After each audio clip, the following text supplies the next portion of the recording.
Grammar grammar नहीं है। जब तक आपको यदि ग्रामर समझना है ना तो आपको टेंस समझना पड़ेगा।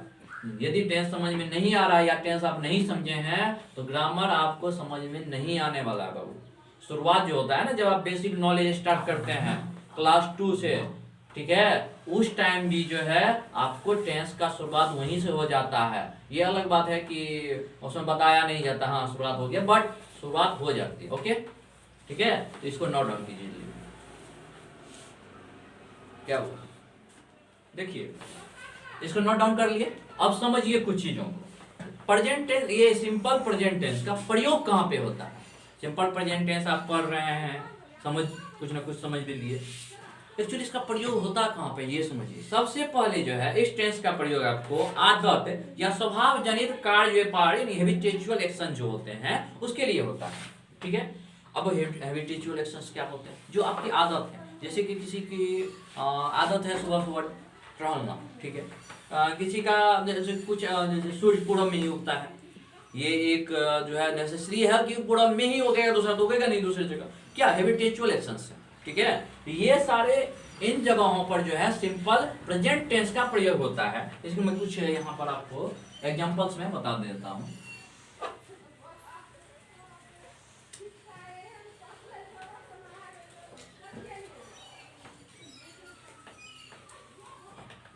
फॉर एग्जाम्पल जैसे कि I walk in the morning, ठीक है, I walk in the morning.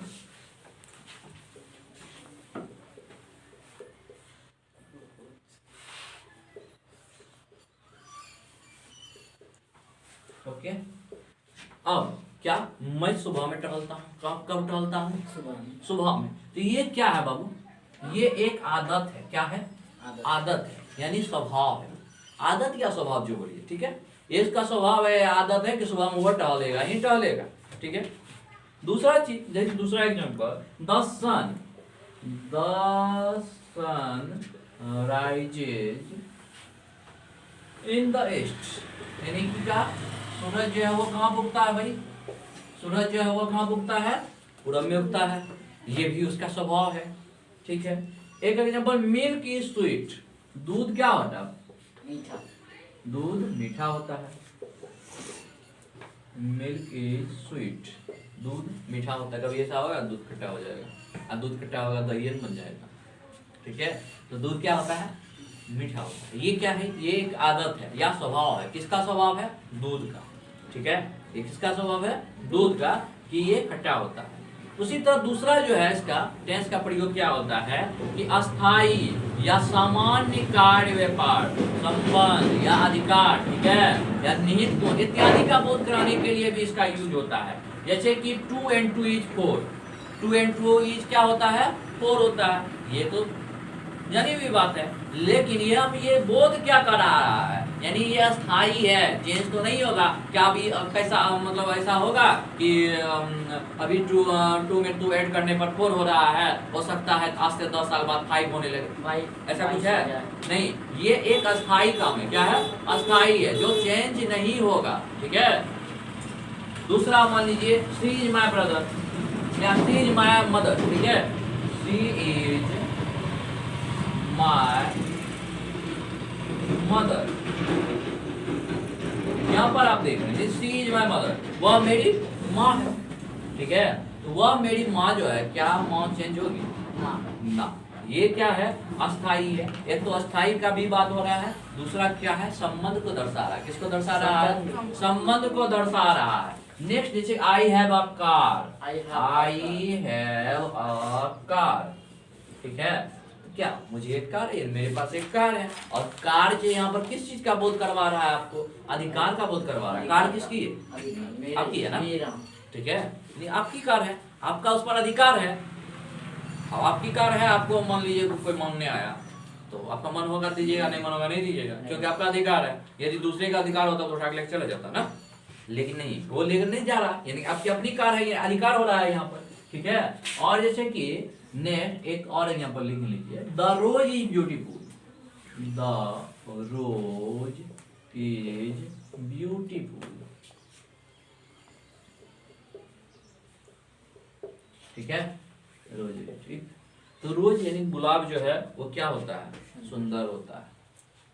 गुलाब सुंदर होता है ना। ये किस चीज का बोध करवा रहा है बाबू? गुलाब में निहित गुण जो होता है ना, उसका बोध करवा रहा है। ठीक है, ये गुलाब में निहित, जैसे कि किताब पढ़ने से ज्ञान मिलती है, हालांकि डिपेंड आप पे करता है कि अज्ञान भी आप अज्ञान लेते हैं या अज्ञान लेते हैं। ठीक है, बट यहाँ पर उसमें निहित गुण है। किताब में क्या गुण छुपा हुआ है? तो ज्ञान छुपा हुआ है। ठीक है, तो यहाँ पर ये जो आपको दर्शा रहा है उस चीज का, कि गुण का दर्शा रहा है कि हाँ उसमें जो है ज्ञान प्राप्त होता है, आपको लेना है उससे। उसी तरह रोज को यहाँ पर दर्शा रहा है कि रोज जो है वो सुंदर होता है, यानी निहित गुण है। तो इन सब चीजों में किसका यूज होता है? प्रेजेंट सिंपल प्रेजेंट, यानी कि सिंपल प्रेजेंट टेंस, यानी कि प्रेजेंट इंडेफिनिट टेंस। कौन सा tense? Present indefinite tense. Okay, ठीक है, चलिए इसको नोट डाउन कर लीजिए। देखिए, आज जो है टेंस में हम लोग प्रेजेंट प्रोग्रेसिव टेंस पढ़ने वाले हैं। ठीक है, इसका सबसे बड़ा पहचान देख लीजिए, इसका वर्ब जो होता है ना, वो वर्ब फोर होता है। आमतौर पर क्या होता है? वर्ब फोर होता है। ठीक है, यानी ING वाला फॉर्म आपको बताया, मैं लिखा हुआ है वर्ब फोर, ING वाला फॉर्म। जैसे फॉर एग्जांपल, जैसे I am eating, ठीक है, क्या मैं खा रहा हूँ। और यहाँ पर जान लीजिए, इसका सबसे बड़ा पहचानने का हिंदी में तरीका होता है कि रहा रही वगैरह जो हो जहाँ पर हो, वहां पर जो है इसका यूज किया जाता है। ठीक है, ये काम हो रहा है, ऐसा बोध हो कि काम चल ही रहा है अभी। ठीक है, जिस वाक्य से ऐसा बोध हो कि काम चल रहा है, ठीक है, उसे प्रेजेंट प्रोग्रेसिव टेंस कहते हैं। ठीक है, और इसे ही प्रेजेंट कंटीन्यूअस टेंस भी कहते हैं, और इसे ही प्रेजेंट इम्परफेक्ट टेंस भी कहते हैं। ठीक है, यही है आपको इम्परफेक्ट भी, इम्परफेक्ट, और यही है कंटीन्यूअस भी। यानी ये तीनों जो होते हैं ना, ये एक ही होते हैं। ठीक है, इसको सिर्फ याद रखना है। कोई यदि पूछ देगा कि प्रेजेंट प्रोग्रेसिव टेंस क्या है, तो कंफ्यूज नहीं होना है आपको, क्योंकि तीनों एक ही है। ऐसा नहीं कि आप पढ़े हुए हैं, मान लीजिए प्रेजेंट इम्परफेक्ट, और पूछ दिया प्रोग्रेसिव, तो आप उस समय भुचक्का रह जाएंगे, क्या क्वेश्चन आ गया। ऐसा कुछ भी नहीं होना है। ठीक है, तीनों एक ही होता है। ठीक, एक एग्जांपल और, जैसे कि they are dancing, they are dancing. देखिए, पढ़ने के लिए तो बहुत बड़ा चैप्टर है। ठीक है, बट नॉर्मली आप समझिए कि जहां भी ING फॉर्म आए उस जगह पे जो है ये प्रेजेंट इम्परफेक्ट टेंस या प्रेजेंट कंटीन्यूअस टेंस या प्रेजेंट प्रोग्रेसिव टेंस होता है। ठीक है, इसका जो है आपको जैसे पर्सन्स में आपको लिखा हुआ है, इसका कॉलम जो बनेगा, पर्सन में आप जान रहे हैं first person, second person, third person, 3 person होते हैं। इसका एक होता है जिसमें कि एक होता है सिंगुलर फॉर्म और एक होता है प्लूरल फॉर्म होता है। एक प्रेजेंट क्या होता है? एक सिंगुलर फॉर्म होता है और एक प्लूरल फॉर्म होता है। ठीक है, तो सिंगुलर में क्या सब? I है, you है, he, she, it और नाम किसी का, ये आता है सिंगुलर में। और प्लूरल में भी you और they, याद रखना है, you सिंगुलर में भी है, प्लूरल में भी है। तो इस प्रकार से बनेगा। अब सबसे पहले जान लीजिए प्रेजेंट प्रोग्रेसिव टेंस का प्रयोग कहाँ होता है। तो सबसे पहला प्रयोग उसका होता है इसका इमीडिएट प्रेजेंट, यानी जो अभी हो रहा है उसको बोध कराने के लिए होता है। इसका लिख लीजिए, uses of present progressive imperfect लिखिए, इम्परफेक्ट टेंस। ठीक है, तो ये यहाँ पर क्या इसके लिए मतलब इसका यूज कहाँ पे होता है? टू शो इमीडिएट एक्शन या इमीडिएट प्रेजेंट नाउ। ठीक है, इमीडिएट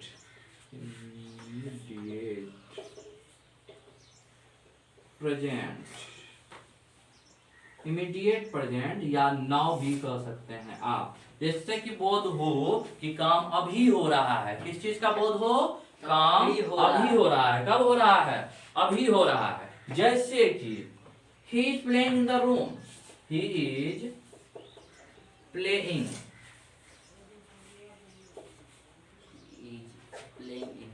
in the room, क्या है? वह अभी खेल रहा है। कब खेल रहा है भाई? अभी नहीं खेल रहा है, रूम में खेल रहा है, कब खेल रहा है? अभी खेल रहा है, पता चल रहा है ना कि अभी हो रहा है काम, ठीक है। एक स्लीपिंग यानी कि वो सो रहा है, क्या है, सोना जारी है, नहीं सोना जारी है ना, ऐसा तो नहीं है कि रुका हुआ है। ही इज स्लीपिंग, वो सोना जारी है यानी वो सो रहा है, ठीक है। ये होते हैं आप प्रेजेंट प्रोग्रेसिव टेंस के यूजेस। दूसरा यूज लिखिए, इसको इरेज कर दें।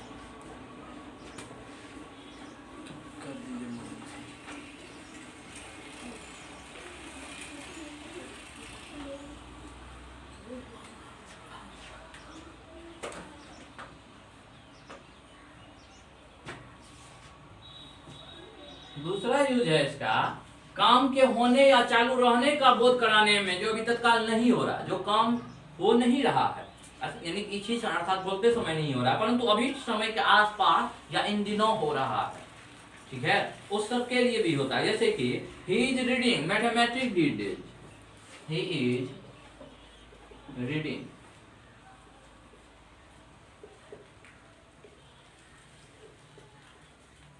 मैथमेटिक्स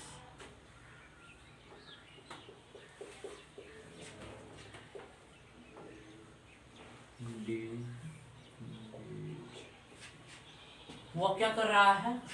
गणित पढ़ रहा है। क्या मैथ पढ़ रहा है ना? जी सर, गणित पढ़ रहा है। ठीक है, पढ़ रहा है किन दिनों? इन दिनों। इन दिनों ना, ठीक है। रीडिंग बाद यहाँ पर क्रिया तो हो रही है जी, क्रिया चल ही रही है, ठीक है। क्या क्रिया चल रही है? तो वो पढ़ रहा है, क्या पढ़ रहा है? तो मैथमेटिक्स पढ़ रहा है। कब? दीज डेज यानी इन दिनों। तो जो क्रिया अभी जो आप बोल रहे हैं, बोलते वक्त हो रही है, इसका कोई लेना देना नहीं है, बट वो क्रिया उस समय जो है ना सुचारू रूप से जो है इन दोनों चल रहा हो, ठीक है, लेकिन क्रिया रुकी नहीं हो। जैसे कि फॉर एग्जाम्पल आप सुबह पढ़ रहे मैथ, फिर दोपहर में भी मैथ पढ़े, शाम में भी मैथ पढ़े, अब बीच के टाइम में मान लो खाने गया तुम और कोई तुमसे पूछ दिया क्या कर रहे हो आजकल, तुम बोलोगे मैथ पढ़ रहे हैं, यानी आई एम रीडिंग मैथमेटिक्स, ठीक है, ये आप बोलिएगा। ऐसा तो नहीं है, बट उस समय तो आप खाना खा रहे हैं ना, ऐसा तो नहीं है मतलब आप किताब खोल के बैठे हैं, आपसे पूछा गया, आप तो उस समय खाना खा रहे हैं और खाना खाते हुए एक क्वेश्चन पूछा गया, तो यहाँ ऐसे समय के लिए भी आपको प्रेजेंट प्रोग्रेसिव टेंस यानी परफेक्ट टेंस का यूज किया जाता है, ठीक है, यानी क्रिया तो चल रही है, जी सर, ठीक है, बट अभी तुरंत होता है ना त्वरित समाधान, वही त्वरित समाधान ऐसा टाइप कुछ नहीं है, ऐसा नहीं है कि तुरंत काम हो रहा है, बट काम हो रहा है, इन दिनों काम हो रहा है, ठीक है। तीसरा होता है इस टेंस का प्रयोग भविष्य में होने वाले कार्यक्रम निर्णय जो कि पूर्व निर्धारित है। कोई एक कार्यक्रम है, मान लो सीएम तुम्हारे यहाँ विजिट करने वाली है तुम्हारे स्टेट में, सॉरी तुम्हारे डिस्ट्रिक्ट में, ठीक है, या पीएम जो है आपके प्राइम मिनिस्टर आपके स्टेट में विजिट करने वाले हैं, यानी कि उसमें क्या होता है जब विजिट करने वाले होते हैं तो काम जो है पूर्व निर्धारित होता है ना। ऐसा तो नहीं है कि पीएम का मन हुआ उठे चल दिए, मान लो आज पीएम का मन हुआ चलो बिहार घूम के आते हैं, ऐसा कुछ तो है नहीं, वो पूर्व निर्धारित होता है कार्यक्रम। तो उस चीज के लिए भी इसका यूज किया जाता है, या कार्य करने के इरादे या संभावना को व्यक्त करने में भी होता है। जैसे कि for example she is coming tomorrow, she is coming tomorrow, लिखिए she is coming tomorrow, tomorrow मतलब आने वाला दिन, ठीक है, तो वो कब आ रही है? कल आ रही है, ठीक है, वो कल आ रही है। देखिए यहाँ पर ऐसा तो नहीं है कि वो क्रिया अभी तुरंत हो रही है, परंतु वो निर्धारित है, क्या है? निर्धारित है कि हाँ वो आएगी ही आएगी, ठीक है। और जो पूर्व निर्धारित होता है उसमें भी प्रेजेंट इम्परफेक्ट टेंस का यूज किया जाता है, अंडरस्टैंड।